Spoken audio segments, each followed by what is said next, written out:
Film, television, commercials, new media. You are listening to Producer's Pal, unmasking the business of filmmaking and sharing killer advice from seasoned pros. And now your host, Joshua Brown. Welcome to Producer's Pal, episode number 24. I'm Joshua Brown. Today on the podcast, Matt Angel. This episode is sponsored by Indie Film Finance Guide. To learn more, go to producerspal.com/finance guide. To learn more about this episode, go to producerspal.com/Matt Angel.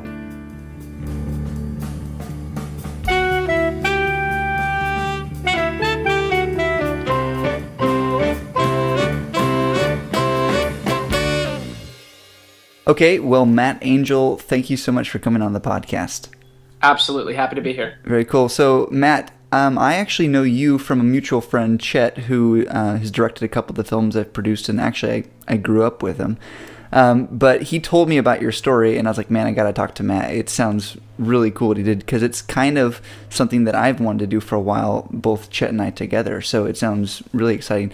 So if you could maybe tell us, the audience, what it is maybe that you might be known for at this point then. Yeah, first, before I do that, I have to compliment you, because I've seen some of Chet's work, and I didn't know that you were a partner with him, but you guys are fantastic. Yeah. Thank you. He's such an incredible director, so it's always fun to watch.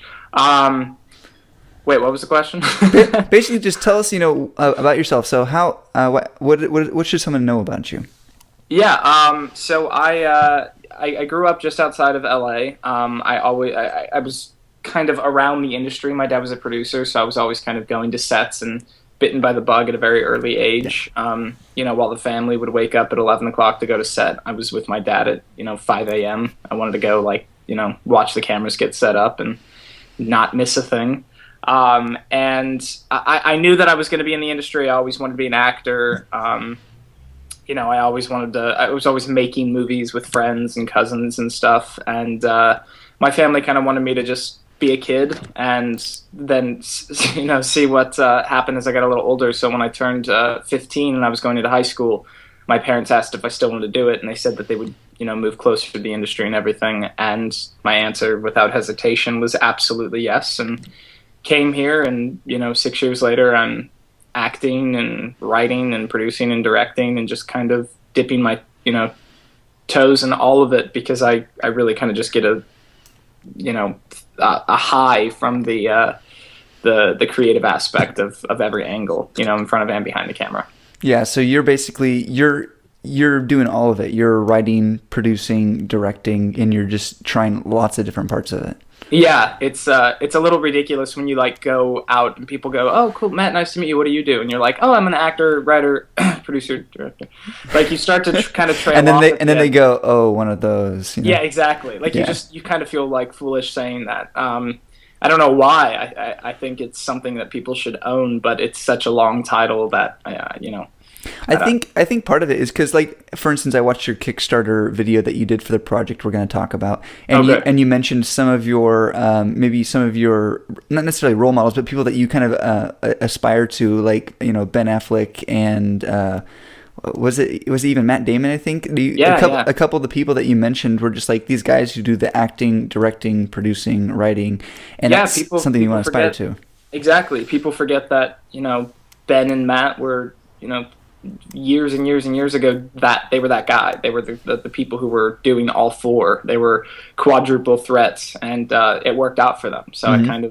I figure if it works for somebody, I could maybe make it work for me. So you think that's maybe where some of when people feel a little ashamed of it, they're because you're comparing yourself to someone like this, and we assume that maybe we can't reach that height, or we're foolish to call ourselves that. Yeah, I think there's not a lot. You don't ever want to look like you're spreading yourself too thin, or you're considering yourself to be someone who's capable of all those things. But if you are capable of all those things, it's fantastic, and it's something that you should totally be proud of. It's just, I think people kind of look at it as, like you said, yeah, right, this guy.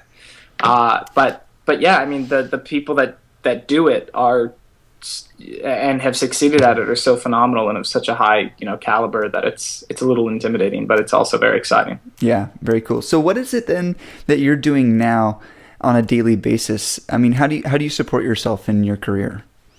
That's a great question. I started when I was 16, and it was kind of like, okay, I get to start paying some bills now, which means I have to make money. I guess that's how it works. And I've been extremely fortunate and blessed. I honestly just started kind of rolling with the punches in terms of pursuing what I wanted, and I've been able to kind of make a living out of it, and that's been really nice. Mostly, in the 6 years, thanks to my acting. But on a daily basis, honestly, it's changed somewhat since when I started, because when I started, I was strictly doing acting, and so you wake up every day, you wait for your email inbox to say that you have an email for an audition, and then you go on that audition, and then you wait for the phone to ring and say you have a callback, and then you go on that callback, and then you just wait to see if you book something, while also trying to forget about it so that you're not driving yourself crazy. And then once I started writing, it became like, wake up every day, go to the office, work on writing, unless there was an audition that came in, and just kind of like juggling the two. And as you kind of, introduce producing and directing, producing and writing really kind of lend themselves to one another, I think. Because you have the capability to sit in an office and be writing while also making phone calls and kind of organizing something. So yeah, but when I was doing half, which we'll talk about, it was definitely good to have partners, because I was trying to wear 4 hats or 3 hats at once, and it was it definitely gets a little interesting. You kind of go, oh wait, I'm supposed to be writing today, not producing, or oh well, I got to start directing now. So it was thrilling, but it was also very kind of like every day was something different. Yeah. I like this idea that sort of what you talked about, how the writing lends itself to producing. So you're doing multiple things at once, and it's sort of this entrepreneur's mindset, which I think a lot of people are starting to realize now that this sort of new wave of filmmaking has kind of come in, that working in the film industry now is taking on so many different roles, and there's so much area for growth and to do lots of different things in it. And just because of that, the whole industry is in such a flux that to do any one thing, it almost seems impossible now. To be just a working actor, it would be very difficult, I think. Yeah, I mean, I don't know how people used to do it. I'm glad I am living in the time I'm living in, because naturally, when I write something, I'm already imagining how I'm going to have it produced and how I'm going to get it done and who I'm going to go to and what actors I want to look at and so on and so forth. And when I'm, a lot of writers write with the intention of putting a role in for their acting. It all kind of goes hand in hand. And if I'm writing something I want to produce and direct, I'm looking at it, imagining the shots I'm going to do and the motivation for those shots, which helps you with transitions into like the beginning of scenes, the ends of the end of scenes.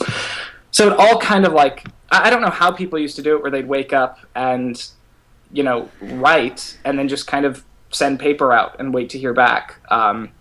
With the intention that like, if someone did buy it, that's it. They wrote it and it's gone. I don't really have that. I have kind of more of the creator mentality, where like I like to create something that I get to have my hands in, and be a part of seeing it get made, because I can't imagine just kind of like letting it go and not being a part of it past that point. But it was good training with acting, because with acting you don't get to choose yourself every day to wake up and go work. You kind of have to just wait for the opportunities to come along, and a lot of it's out of your control. So yeah, and I think a lot of what it comes down to in today's industry is really like kind of like you said, choosing yourself, like advocating for yourself, because you need to create and make those opportunities, because for them to come along is right now it seems foolish to just like, well, I hope something happens, Yeah, absolutely. Yeah. It's definitely a huge part of the industry today. Yeah. Like, you have to wear multiple hats, I think, because it gets your foot in the door. Yeah, for sure. Okay, so let's talk about Half for a little bit. This was your project that you started in 2011, I believe. Yep. And you did a Kickstarter for it. You raised, I think, $28,000 for a pilot. Is that right? Yes. Tell us a little bit about Half. Okay, so Half is my baby. It's based on a true story of my family. It tells the true story of a 13-year-old girl who was born to two gay moms through artificial insemination, and the kind of dysfunctional family around her. So she has these two moms who were divorced. She has the crazy grandfather who lives next door. She has the Uncle Xander who, owns a sports bar in the neighborhood and is just the cool uncle that she's always kind of hanging out with. And so she has all these really, and that's just kind of the start of it, but she has all these really zany characters around her, and she starts to kind of really become curious about how she came into the world without a dad. And so when the family sits down to explain to her how that's possible through donors, they're worried she's going to want to go find her dad.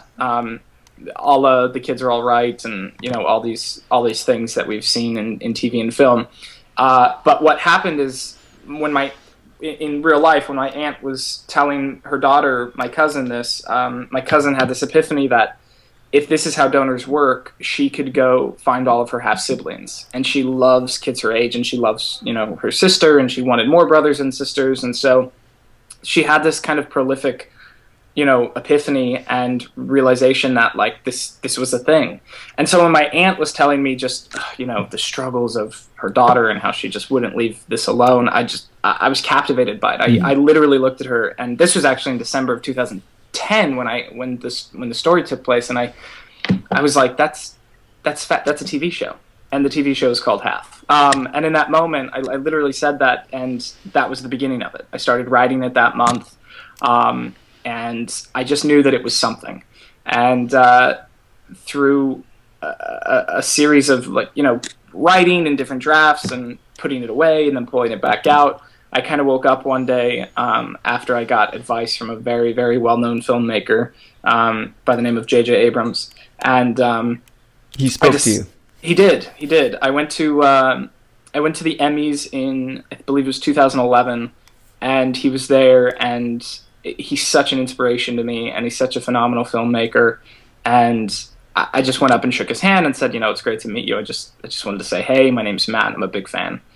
And he was so down to earth. We chatted for about 10 to 15 minutes, and he immediately asked me what I did, and I gave the weird answer of I'm an actor who has been bored lately, so I've been writing, and I just finished this pilot. I don't know what to do with it, though. Yeah, so, JJ gave me the best advice anyone could give any filmmaker, and that was, just go make it.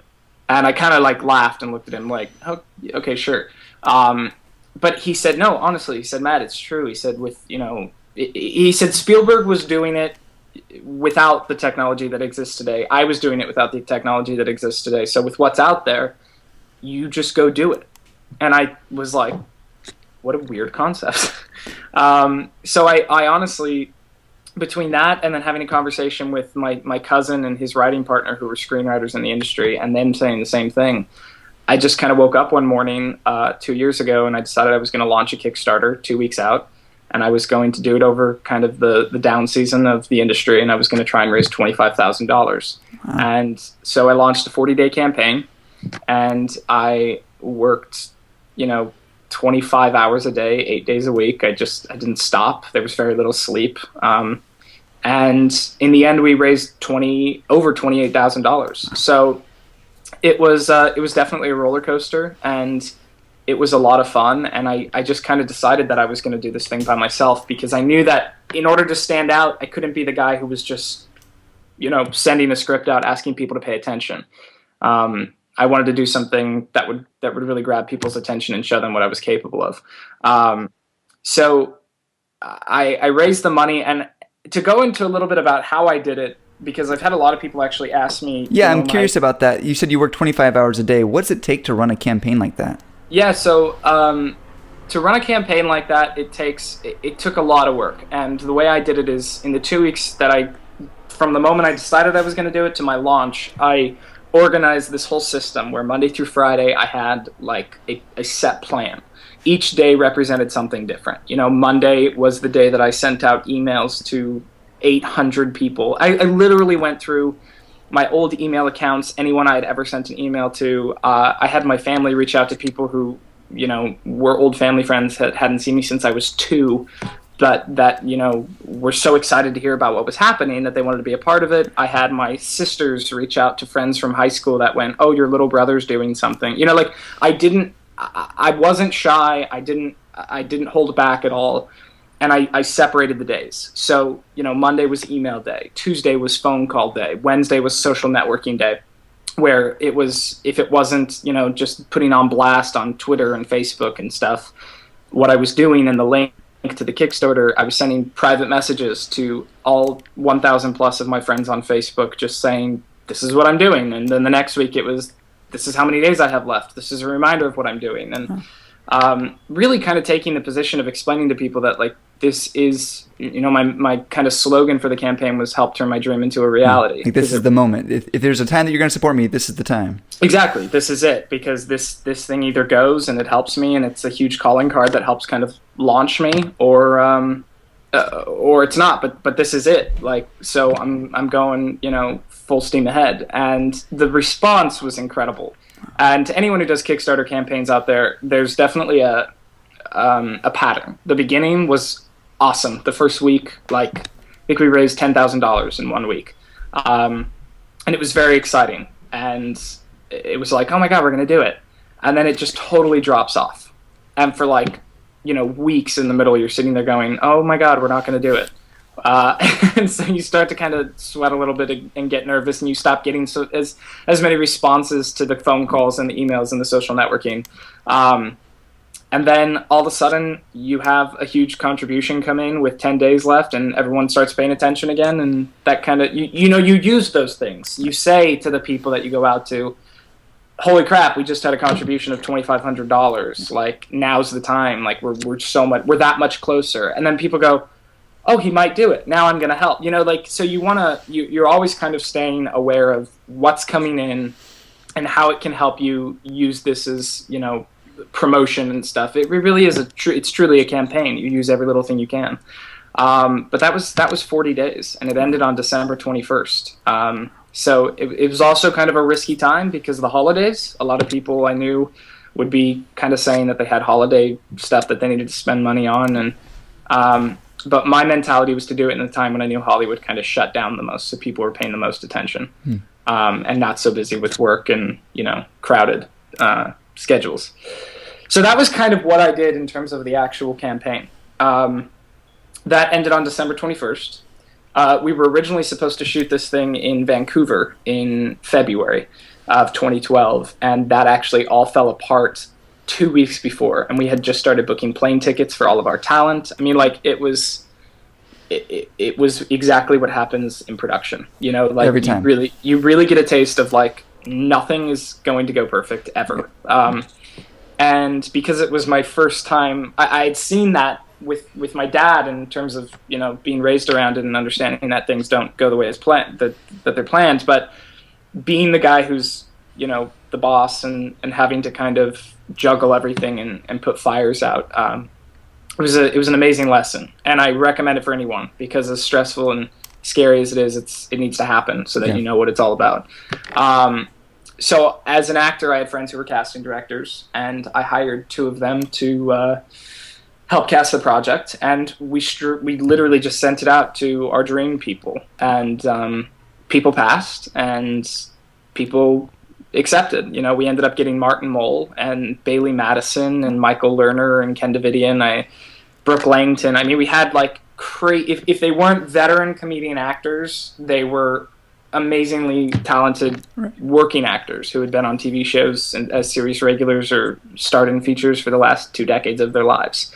And then it was headed by Bailey Madison, who played the lead, who just stole the show. The relationship between her and Martin Mull, her grandfather, in the show is unbelievable, and it was it's what people really responded to. So we cast the thing in January, February. We ended up, pulling a crew together to shoot it in March. And we had a crew of about 48 people. Wow. And I threw a bunch of money in myself, and had I went to family afterwards and got what I could from family. And in the end, we ended up having about $55,000 to shoot this thing. Wow. But the fun thing to note is because of the passion that people had for the project and just wanting to be a part of something that was so exciting and fresh in terms of how things are done today, right. We, on paper, our producer discovered that we had a budget of basically $284,000 for 55.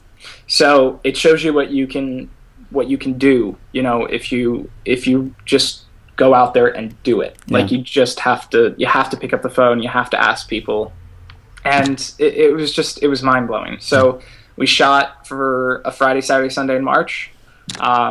I actually we wrapped on Sunday night at 1 a.m. by the time we had wrapped everything out. So Monday morning. And I had a car picking me up at 5 a.m. to go to the airport to shoot a guest star in Canada.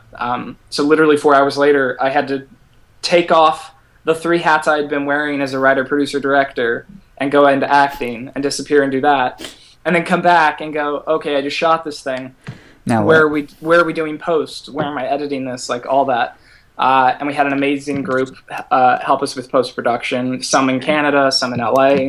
So I was flying back and forth and doing color corrections and stuff like that. But just favors that people were willing to do because they just loved the project. Wow. And they were passionate about helping someone who was passionate. You know, it says a lot. So we finished it. We had our cut done by June 1st of 2012. Took it out to the agencies. Agencies got on board, started getting meetings, and then once I signed with an agency that was covering it, they got it to Sony. Sony flipped out over it. This is a rep agency that would rep your project, right? Yes, this is APA, so Agency for the Performing Arts. So I had several meetings with multiple different agencies and ended up going there, and they send it out. I got a handful of meetings, and Sony was one of them, and Sony just flipped over it. And they called on a Wednesday saying, Sony wants to meet you ASAP. Can you meet next Tuesday? And it was like, yes, absolutely. Oh, by the way, they also want a full draft of the script. Well, I didn't have a full draft. I only had a presentation draft. So I was like, fine. I spent the weekend, writing just nonstop to get the draft done for Sony. Turned it in on Monday. They loved it. We had the meeting on Tuesday, and by Wednesday they had optioned it. So wow. It all started moving very fast. But then it's hurry up and wait because we had missed the primetime season, which is where Sony wanted to go with it. So we had to wait until the next buying season, being summer of 2013. So it was just kind of like fine-tuning certain things and getting ready to go out with that.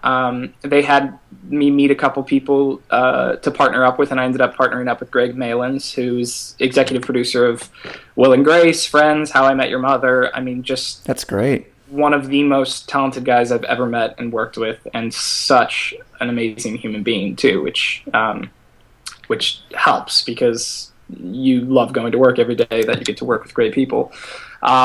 And so he came on board and made it, a million times funnier than it already was at its current state. And we went out to the networks with it. Wow. So we ended up selling it in the room to multiple primetime networks, which sent it into a bidding war. And when it was all said and done, NBC ended up getting it, which is very exciting because then Deadline's releasing articles about, right. Your and show. Variety and Variety. And it was all very...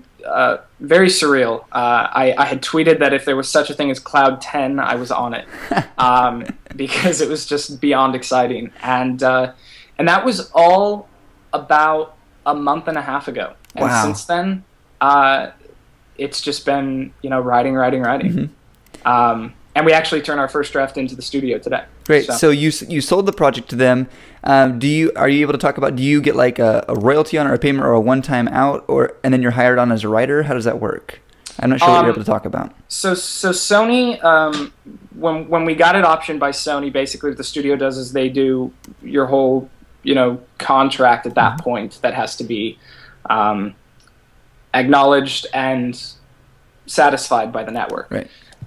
Wherever it ends up. And, they do it for whether it's cable, it's this, whether it's primetime, it's this, et cetera, et cetera. So my contract is theoretically, done at this point. If we get picked up to series, I have the contract that I created with Sony. So at this point, I am the creator, producer, and writer on the show. along with my producing partners, Dan Angel, my father, and Greg Malins. And so at this point, I get my script fee to do the pilot. I get the option fee from Sony from when they optioned it, and we just kind of go from there. Oh. And so you climb the ranks. Like right now, we sold it. We got our script fee, and it's all very exciting. You go, okay, now we just need to get picked up to pilot. Yeah. And then you get picked up to pilot, and you go, okay, now we just need to get picked up to series. And you get picked up to series, and you go, okay, now we just need to get to season 2. So it just kind of keeps going. It's a never-ending train, but it's a roller coaster. It's fun. And I think I don't want to dig into it too much because I think I know the answer, but I think it'd be easy for maybe somebody outside the industry, or maybe someone who wants to get in the industry. They look at your article on Variety and Deadline, and they see the line, executive produced by his father. And then in their heads they go, oh wait, so is that how he got into this? So how does that work? Like, I mean, you put a lot of hard work into this, but your dad is executive producer. How did that actually work out? Well, people actually look at it and they go, they say exactly what you said, which is, oh, so that's how he did this. Right. But what people don't realize is that,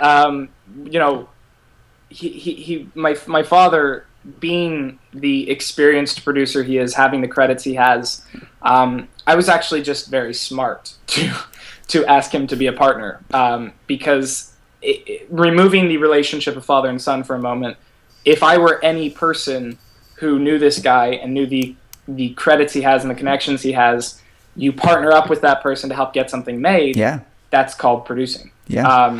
There you go. So a lot of people don't realize that, and it's like, well, you may think that it went the other way. Like he said, Matt, you should do this. Here's everything you need. Right. Well, he was actually in Canada up until the moment we were shooting, and Wow. he flew down to be on set of his pilot presentation half. So. While he's juggling his career and his credits and everything, all his shows that he has going on, I'm doing this show because I'm the sole creator on this one.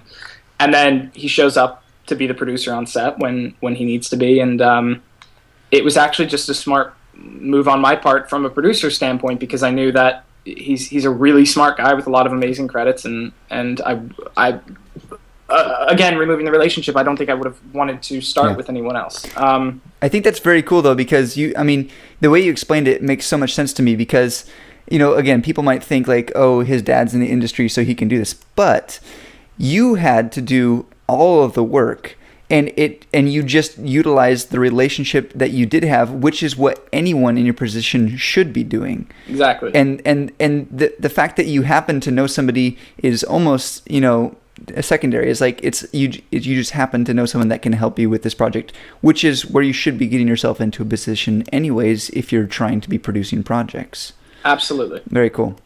Okay, Absolutely. So Matt, what I want to begin to do is just wrap up a little bit. I loved hearing your story about how this is going, and I can't wait to see if and when it comes out, and I think it's going to be really cool. Thank you. I've got a question now.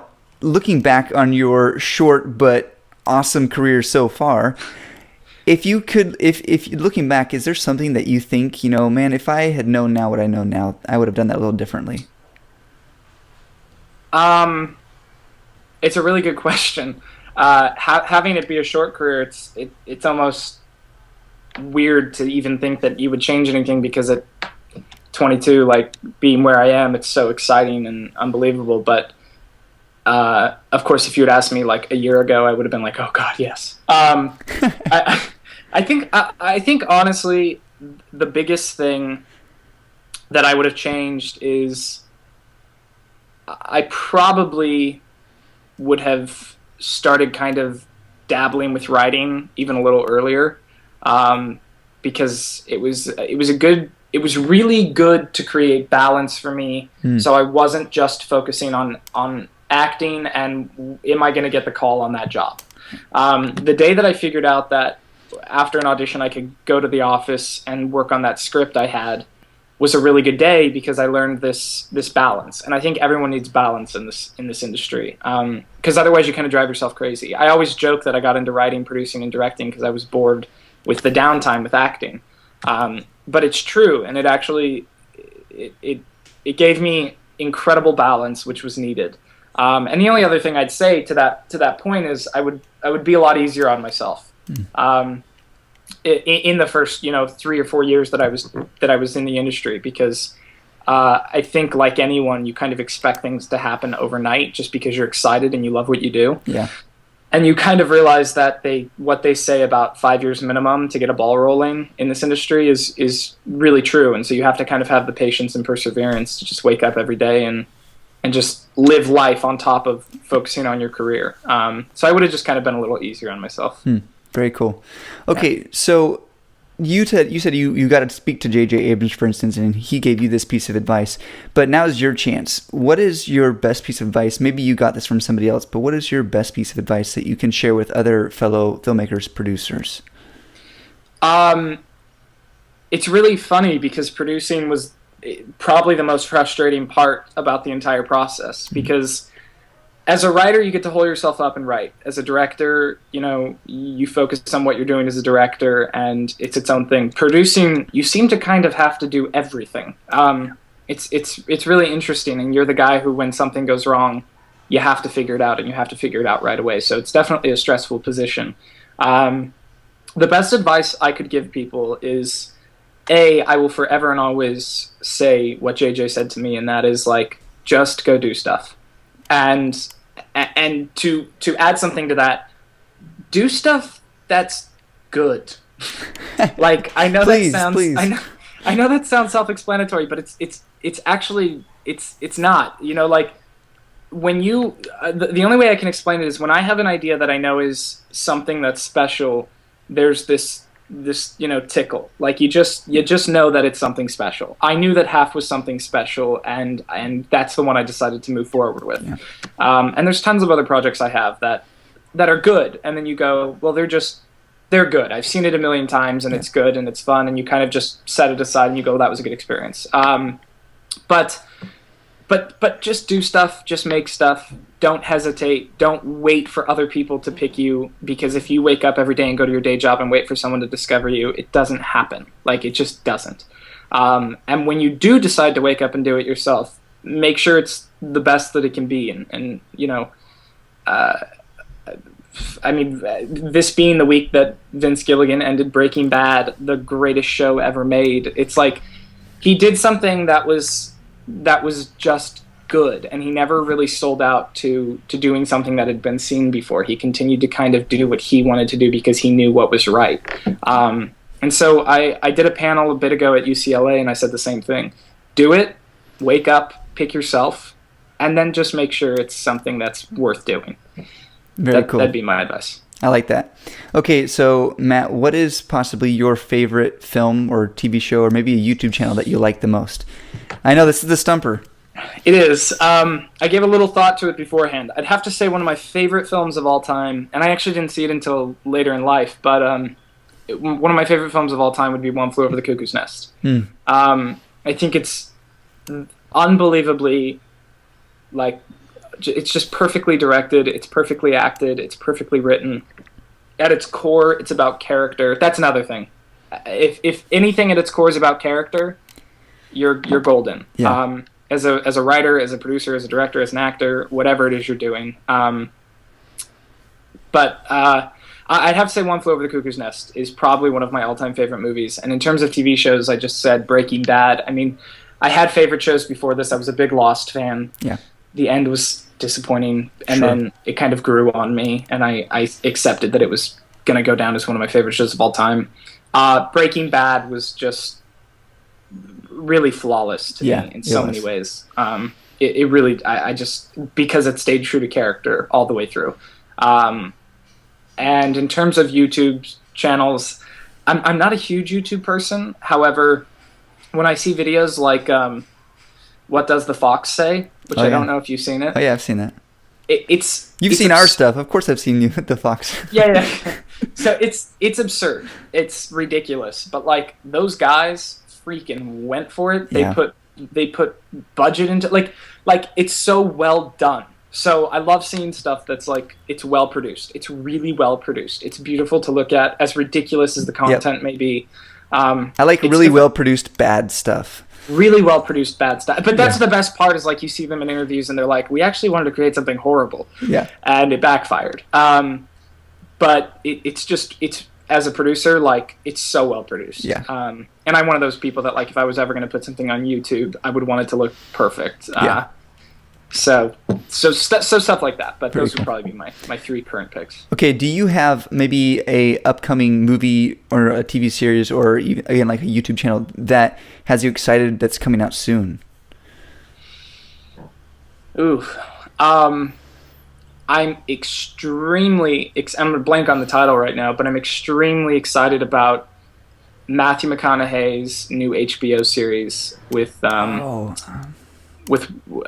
Harrelson. It just looks it like you feel like you're watching an Academy Award winning movie like in the trailer, and you get to do this every week for an hour. So I'm really excited about that. That's probably the show I'm looking the most forward to. Movies, there are so many freaking good movies coming out because we're coming up to like Academy season. Yeah. I don't even know if I could pick. However, I will say that I saw a screening early on of August Osage County with Meryl Streep and everyone else in the industry, because I think there's about 38 named actors in it. It was phenomenal. It was really, really good. It was just so captivating to watch. And that one's technically coming up, even though I've seen it. So yeah.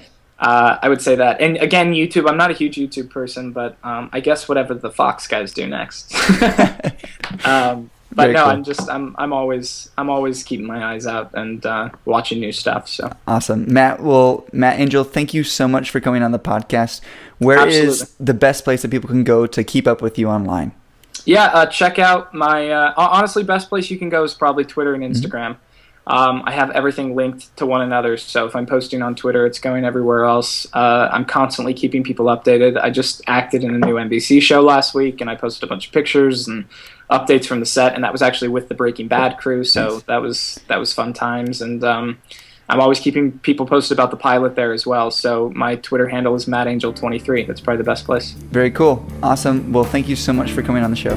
Thank you. I really appreciate it, man. Once again, this episode is sponsored by Indie Film Finance Guide. Learn more at producerspal.com/finance guide. To learn more about this episode, go to producerspal.com/mattangel.